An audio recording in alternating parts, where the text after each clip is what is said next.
sur... en gros, tu joues un peu dans le turfu, quoi, avec un deck comme ça, si tu veux. T'es l'avenir, mon gars, tu vois. Et le Ouais. truc, en fait, c'est que, justement, j'ai pas cette vision-là.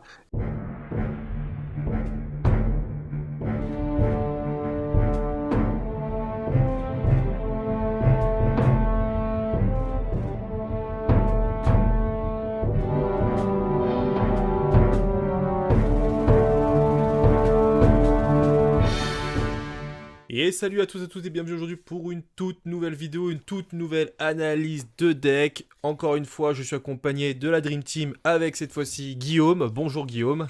Hop, hop, hop, hop. Ça va? Ça va? Ça va, ça va. Et du Dandy Meeple, bonsoir l'ami, comment vas-tu? ouh. Ça roule et toi? Ça va très très bien. Je suis très heureux de vous retrouver les amis on enchaîne en ce moment les analyses de deck. Merci à tous ceux qui nous suivent. N'hésitez pas vraiment à lâcher un maximum de pouces pour aider la chaîne à se développer. Donc pour tous ceux qui prendront le temps de le faire, je vous remercie pour ça. Et aujourd'hui, nous allons vous présenter un deck rouge-bleu que j'ai appelé Sucette Control. Parce que je suis un bon français. Je suis Jean-Michel Français, je voulais l'appeler Sucette Control. C'est un deck qui peut prêter à confusion. C'est Sorti du contexte. Non, on Bonjour, reste, monsieur, contrôle de sucette, s'il vous plaît. on reste focus, il n'y a pas de débordement, s'il vous plaît. S'il vous plaît, monsieur. Donc, aujourd'hui, ce petit deck, on en avait parlé, je crois, lors de la dernière analyse de deck. Donc là, on s'était dit, pourquoi pas un petit peu en parler. Toujours pareil, la même question que je pose à chaque début de l'analyse, maintenant vous le savez, c'est à qui s'adresse ce deck? Est-ce que c'est un deck qui est facile à prendre en main? Est-ce que c'est pour les débutants? Est-ce que c'est plutôt un truc assez compliqué? C'est plus pour les experts? Dites-nous tout, on veut tout savoir, messieurs, dites-nous tout. C'est un deck pour les gens qui aiment bien contrôler les choses. Ça c'est très bien, franchement nickel, fin de l'analyse. Concrètement, c'est un deck qu'on pourrait appeler hard control, parce que son concept, c'est vraiment, je passe 5 tours à aller vers mon T7, T8, T9, et je contrôle tout ce que je peux après. Ok. Donc Mais donc c'est pendant... un deck qui est plutôt type expert, ce sera pas donné à n'importe qui, et ne proposez pas un deck comme ça. Si vous initiez quelqu'un, il va avoir l'impression de rien faire au début, et de pas comprendre comment marche le jeu. Ouais, et Ça d'être implique frustré en d'avoir fait. faut une très bonne connaissance de son deck et des decks méta pour jouer ça. Ok. Et j'ajouterais que pour le coup, moi, c'est typiquement ce que je joue. Et j'ai pas, voilà, je joue pas énormément au jeu. Je suis très loin d'être un expert du jeu. Et du coup, la conclusion, c'est que j'ai la sensation de souvent faire des conneries en fait quand je joue. De pas bien timer la pose de certains personnages, d'ancrer finalement ce qui m'aurait été utile par la suite parce que j'ai pas su anticiper, parce que j'ai pas su me projeter suffisamment loin, alors qu'on est sur un deck qui justement doit se projeter parce que ça rampe, donc c'est-à-dire que ça génère de l'encre très rapidement pour pouvoir jouer sur... en gros, tu joues un peu dans le turfu, quoi, avec un deck comme ça, si tu veux. T'es l'avenir, mon gars, tu vois. Et le Ouais. truc, en fait, c'est que justement, j'ai pas cette vision-là. Et donc, du coup, c'est là que je sens un petit peu le truc de hey, je joue pas assez, donc je maîtrise pas assez les autres decks, mon deck à moi, et donc, du coup, je fais encore des bêtises. Donc, ouais, je pense que c'est pas vraiment un deck pour les débutants, pour le coup. Ok, donc on est donc sur le style très contrôle, comme tu disais. Alors, quel est le principe du deck en fait? Explique-moi comment ce deck doit être joué dans la meilleure des compos possibles en fait. Sur quoi il est basé? Parce que on va faire un petit peu le tour de la liste, hein. C'est vrai qu'on l'a pas fait. On a de la Reine de Cœur, on a de la Grand-Mère Tala On qu'on peut peut-être connaissait. préciser un Oui, truc, excuse-moi. Mathieu?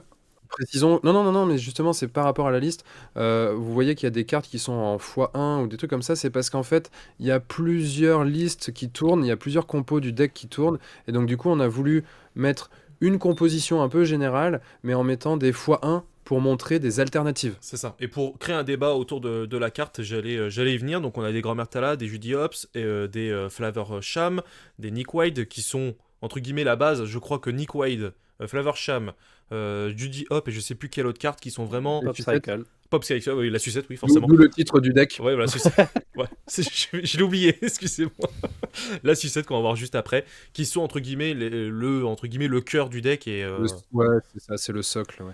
Alors, il y avait un débat, on va l'entamer tout de suite, parce qu'on parlait entre Winnie l'ourson, qui est une nouvelle carte du chapitre 2, face au Mickey Mouse, qui font pas exactement la même chose, mais qui ont à peu près le même le même effet, façon de parler. Et Lorsqu'on qui fait, se font face. voilà, qui se font face. Lorsqu'on joue avec Mickey Mouse, lorsqu'on joue ce personnage, on place la première carte du deck dans notre encrier, face cachée et épuisé. Donc Ouais. ce qui fait qu'on ne sait Ouais. pas ce qu'on ancre, c'est épuisé directement, donc c'est pas quelque chose qu'on aura d'utile lors de ce tour.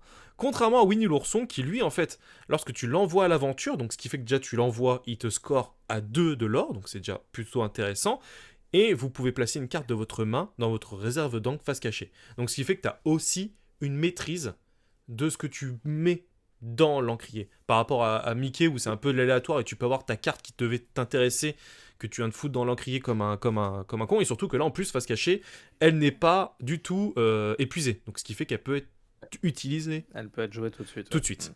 Alors, on avait un débat juste avant, pourquoi plus utiliser Mickey? Nous on a mis Winnie l'ourson en x1 parce que c'est vrai qu'il y avait un débat, pourquoi utiliser plus l'un que l'autre en fait? Quelle est la différence entre les deux?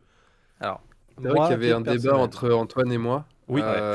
On n'est pas. Alors, on n'est pas. C'est pas qu'on n'est pas d'accord, mais disons qu'on oppose un peu. Voilà, on se cherche, tu vois, on se titille comme ça. Et du coup, ça serait intéressant dans les commentaires qu'on ait, voilà, qu'on ait les réponses des gens. Vos retours, Qu'est-ce qu'ils préfèrent sur cette compo? Est-ce que vous préférez jouer Mickey? Est-ce que vous préférez jouer Winnie? Est-ce qu'on est des gros nazes et qu'en fait il faut jouer ni l'un ni l'autre? Vous avez le droit de tout dire. C'est maintenant, vous dites tout. C'est ça, right now. Alors vas-y, Dandy, je te laisse. Toi, Ouais. t'es plutôt du team Mickey Mouse. Moi, je préfère Winnie dans le lore Disney, mais je suis Team Mickey sur ce deck-là pour 2 bonnes raisons. La première, c'est que j'ai une vision très personnelle de l'artwork. Guillaume la connaît et n'est pas d'accord avec moi dessus. Et je n'en parlerai pas plus parce que c'est pas très friendly. Et la deuxième raison, c'est que Mickey, même s'il est pas ancrable et même s'il est plus faible, il met une carte de votre deck dans l'encrier, ce qui fait qu'il ne vide pas votre main, il vide juste les opportunités de cartes que vous pourrez tirer. Alors que Winnie, à l'inverse, il impose de virer une carte de sa main et donc de vider les possibilités de jeu que vous avez au moment donné en fait. Et pour moi, il est plus important de mettre une carte de son deck dans son encrier, c'est un peu comme si c'était finalement la dernière carte de votre deck, vous la verrez jamais. Alors que quand c'est dans ta main, tu avais une solution que tu aurais peut-être pu utiliser pour plus tard et ça te demande de plus réfléchir à ce que tu vas ancrer. Et souvent, tu n'as pas envie d'enlever des cartes de ta main, notamment quand ton moteur de pioche ne se met pas en place. Donc, c'est ma vision personnelle et voilà C'est pourquoi vrai. je préfère Mickey. Ok. C'est vrai, et il y a quelque chose même, je vais aller aussi dans ton sens par rapport à Mickey, c'est que l'avantage, c'est que c'est quand il est joué. Donc du coup, t'as pas à te poser la question. Tu joues Mickey, son effet va s'appliquer. Ça, c'est une certitude. Alors que Winnie, il faut que tu le joues, et qu'ensuite, au tour d'après, tu partes à l'aventure avec lui pour pouvoir faire son effet. Donc déjà, ça se passe, c'est plus lent, c'est conditionné au fait qu'il soit toujours là sur le terrain par la suite. Maintenant, du coup, je vais aussi dire pourquoi moi j'aime bien Winnie, parce que c'est un petit peu l'objectif quand même. Si t'es d'accord avec lui, il y a plus de débat, quoi. C'est ça, ouais. C'est que Winnie, en fait, moi, un des gros avantages déjà, c'est qu'il est ancrable. Et ça, moi, j'aime bien quand même. Bah, voilà, on a déjà quand même pas mal de cartes qui sont non ancrables dans le deck. On va avoir du Madame de Trémène, on va avoir Hadès, on va potentiellement, pour ceux qui vont jouer Gaston, on en reparlera, il y aura Gaston. Ceux qui vont jouer Feu du Dragon, il y aura Feu du Dragon.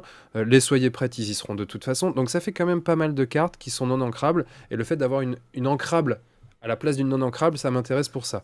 Le deuxième truc, c'est qu'il a des stats un petit peu meilleures quand même, puisqu'il a 2 d'attaque au lieu de 1.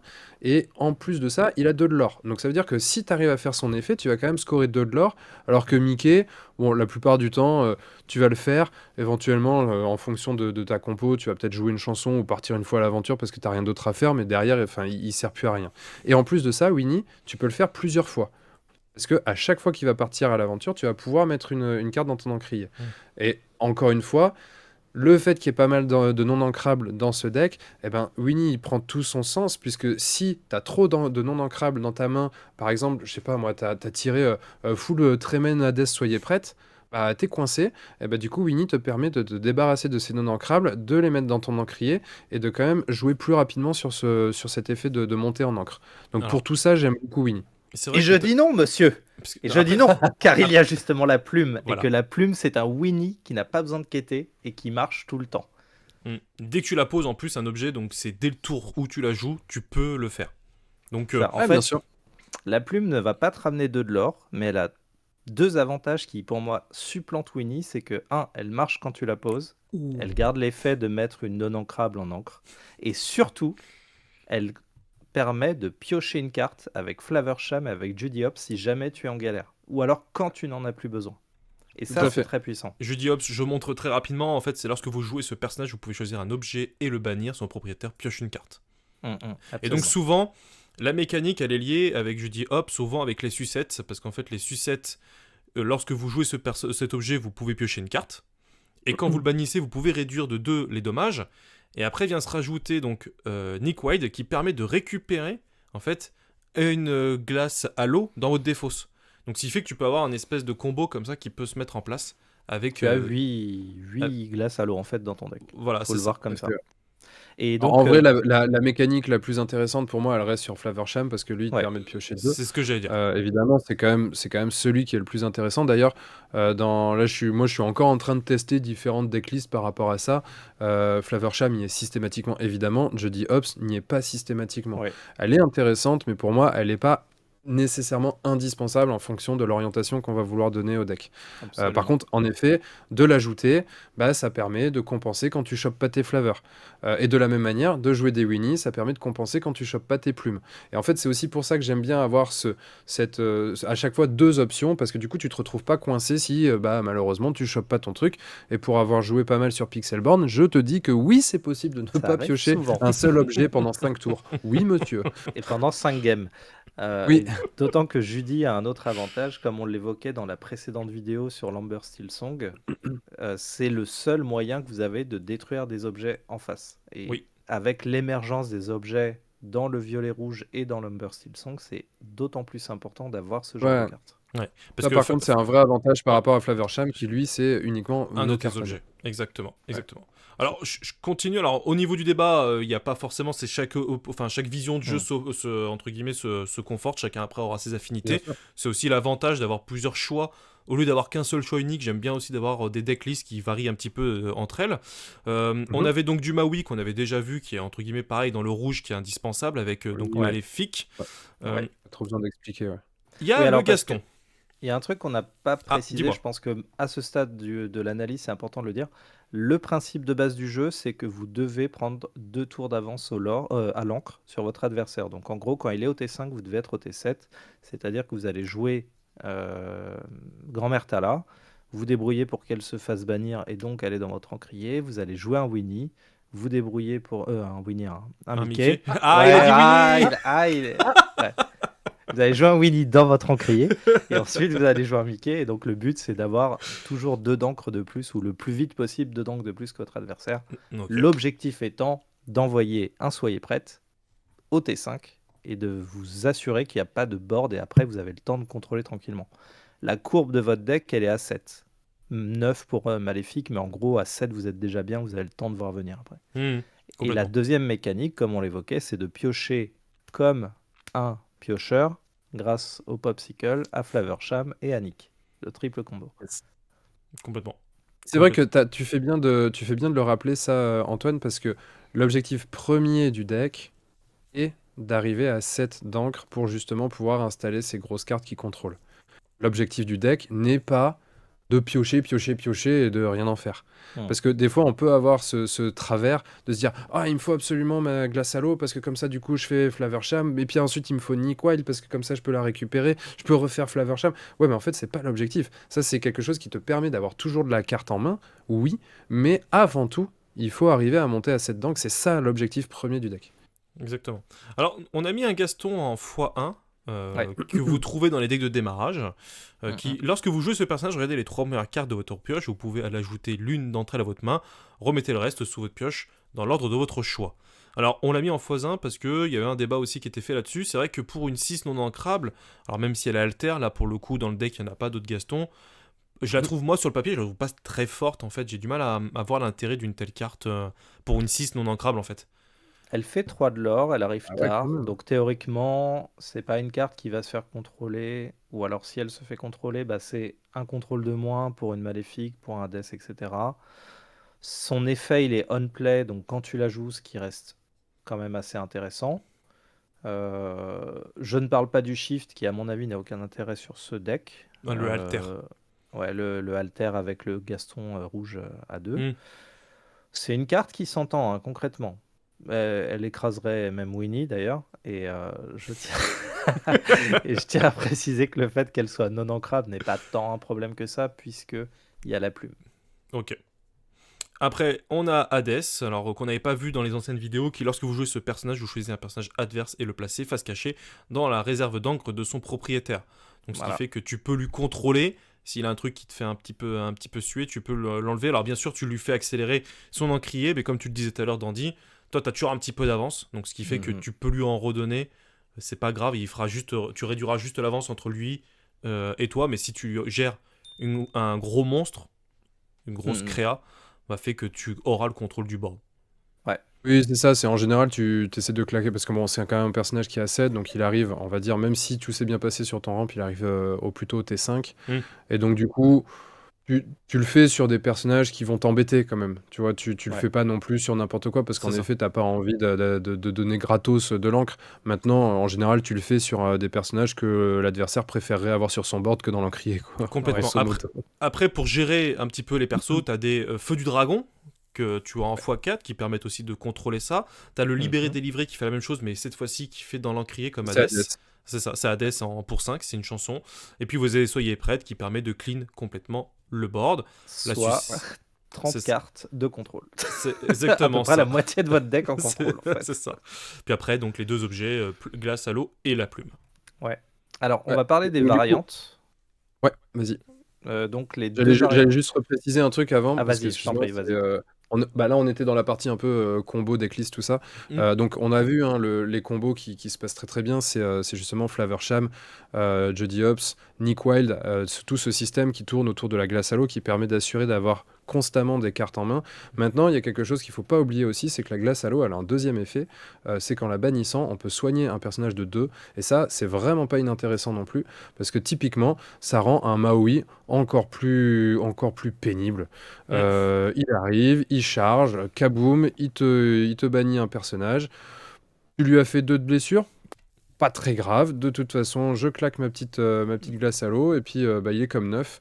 Donc c'est vrai que c'est aussi un deuxième effet qui est pas inintéressant. C'est pas nécessairement pour ça qu'on l'utilise le plus souvent parce qu'on préfère rapiocher autant que possible, mais quand même, des fois ça aide bien. Maintenant que vous connaissez l'essence du deck, on va voir comment on gagne avec ce deck. Et dans cette version qu'on vous présente, qui est vraiment hard control, vous allez gagner par épuisement, c'est-à-dire que dès que votre adversaire va sortir un personnage, il va se faire bannir d'une manière ou d'une autre. Et vous posez des personnages... Au bout d'un moment, il va jeter l'éponge, il va dire non, c'est bon, je suis épuisé. Il va flipper la table. Alors que vous, à chaque fois que vous faites ça, vous posez un personnage qui va avoir 2 ou 3 de l'or. Et donc, petit à petit, vous allez grignoter du lore pendant que lui ne pourra rien faire. Et ça, c'est catastrophique, parce que les personnages adverses n'auront pas de quoi contrer ça. La faiblesse que vous allez... l'autre manière de gagner, qui elle est plus spectaculaire et explosive, elle se base sur le Grand Pabi. Donc pour rappel, le Grand Pabi, c'est une carte à 7 non ancrables qui a des stats un peu exécrables, mais qui a pour bonus de vous donner 2 points de l'or à chaque fois qu'un personnage est soigné.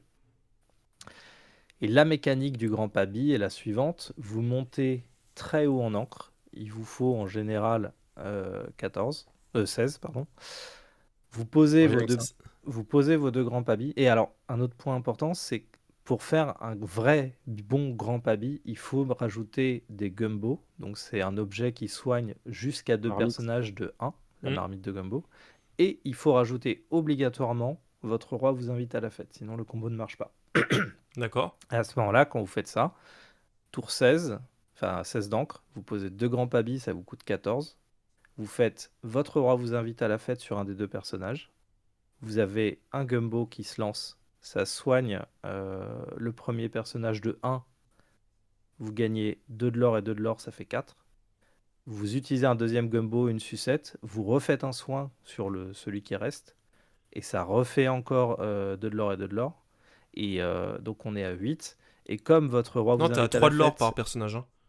Ah non, mais on compte pas le l'or du personnage. Ah oui, excuse-moi. Oui, gagner de l'or. Donc là, vous avez gagné 8 sur un grand Pabi. Et le roi vous invite à la fête, il a mis 2 à un de vos persos, mais il a mis 2 à l'autre perso. Et comme tout est doublé, vous gagnez 16 points de l'or en un tour quand vous Waouh. avez 16 d'encre. Alors ça, par Donc contre, c'est quand même pas mal. ouais, mais Et alors, ce qui est... Alors, bah, non, mais alors tu pioches comme un fou parce qu'il faut avoir 16 d'encre. Donc tu vas vraiment passer ton temps à ancrer, ah bah, contrôler, rien faire. c'est ça en Mais ce fait, qui est c'est très super beau chaud. avec ce deck, c'est que tu surprends parce que, on s'attend pas à ça. 2, toi, tu vas te débrouiller pour être à 4 de l'or tout le reste de la partie. Donc c'est très facile à voir, tu vois, tu vas quêter 4 fois avec Grand-Mère Tala, personne va la trade parce que personne ne veut te donner un d'encre en avance. Une fois que tu as fait tes 4 points, tu as juste à aller chercher ton combo, donc là tu pioches, tu contrôles, et quand tu l'as, tu le poses et c'est gagné. Ok, waouh, c'est chaud quand même. Là, on est sur un Ouais, très très très très haut level. c'est des mécaniques style OTK, donc Hmm. one turn kill. C'est moi, c'est vrai que c'est pas quelque chose qui me passionne, on va dire, parce que c'est le genre de truc où en gros ça va marcher une fois sur 10. Hmm. Même si tu optimises le truc, tu vois, ça allait, si ça marche 3 fois sur 10, t'es content. Donc du coup, c'est quelque chose où, oui, quand tu vas le faire, comme le dit Antoine, ça va être super spectaculaire. Tu vas être en mode, ah, ah, ah, ah, vous voyez que ça peut marcher. Ouais, ok, mais ça marche tellement rarement qu'au final, c'est pas hyper intéressant parce que toutes les autres games, bah, tu te seras juste fait rouler dessus parce que tu pas eu ton gros combo. Donc c'est Voilà. vrai que c'est personnellement pas ma vision du truc. La deuxième alternative qu'on a aussi, c'est en jouant du Tamatoa et en augmentant le pool d'objets dans l'ensemble du deck. Donc on va aller chercher, parce que des objets, mine de rien, maintenant, il y en a quand même pas mal. Là, on a vu qu'il y avait la glace à l'eau, tu as aussi l'arête en forme la plume en forme d'arête, pardon. Hmm. Tu vas aussi aller chercher, potentiellement, vu que tu es en bleu-rouge, tu peux aller chercher le bouclier. Tu peux L'atelier de aller Maurice. chercher l'atelier de Maurice. Tu peux aller chercher, il y avait quoi d'autre comme objet? Bon, Le après, t'en as d'autres, hein, des objets en gombo, rouge, t'as l'épée, t'as des trucs les comme ça. pommes, il y a plein de trucs. Voilà, les pommes, enfin, t'as le sceptre d'Arendelle, ce genre de choses. Donc, mais le truc, en fait, c'est ici, encore une fois, c'est un peu tout misé sur le même cheval, enfin, le même crabe, en l'occurrence, puisque c'est Tamatoa, et c'est espérer le choper pour qu'il arrive. Et vu qu'en fait, c'est un personnage qui va gagner un de l'or supplémentaire par objet qui est présent sur le board, enfin, sur sa partie du board, en tout cas, bah, du coup, il va peut-être scorer à 7, 8 de l'or d'un coup. Mais sauf qu'en fait, aujourd'hui, bah, il faut qu'il arrive, qu'il soit pas géré et qu'ensuite ils partent à l'aventure. C'est Bon. ça.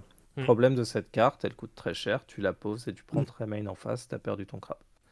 Donc Pour c'est Tremen libéré, délivré, Feu du Dragon, Ouais, aussi simple que ça. très très. Maléfique, Hadès, enfin, tu t'en as Et tellement même en fait. en jaune, il y a la possibilité de battre un personnage à 5 de force avec le plan machiavélique, je sais plus comment il s'appelle, Oui, la chanson. Hmm.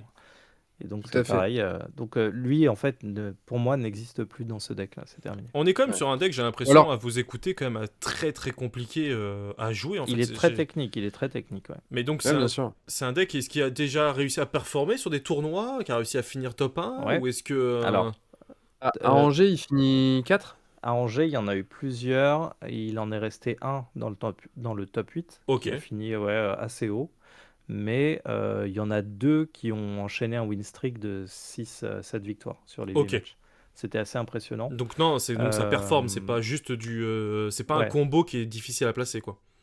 Mais absolument. nous, on n'est pas là pour présenter des decks qui plantent des poireaux, mon gars. Oh, tu Excusez-moi, crois que monsieur, quoi? je pose la question. À un moment donné. Après, il faut garder à l'esprit que ce deck-là est très sensible aux match-up défavorables. Le but, on l'a dit, c'est de piocher très fort. Si vous piochez très fort et que vous tombez sur un... Alors, si vous tombez sur un deck meule, il y a peu de probabilité que vous gagnez, parce qu'il va vous sécher votre deck. Mais après, les decks meules, c'est exotique.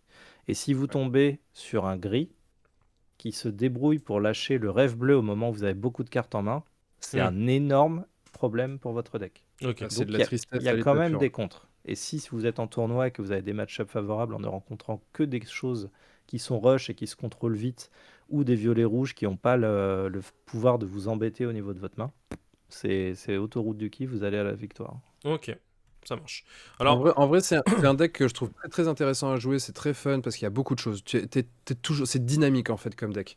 Parce que tu vas poser un truc qui finalement va finir dans l'encrier, ensuite tu vas avoir un objet, tu vas taper, enfin tu vas bannir ton objet pour récupérer des cartes, puis ensuite tu vas récupérer ton objet et ainsi de suite. Donc en fait, t'es toujours actif. C'est hyper intéressant à jouer.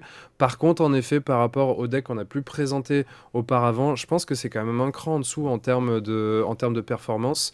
Moi, je le vois typiquement, par exemple, là, c'est ce que je joue encore une fois en ce moment, notamment quand je joue sur Pixelborn. Au chapitre 1, j'avais un deck violet-bleu qui performait plus que ce deck-là aujourd'hui.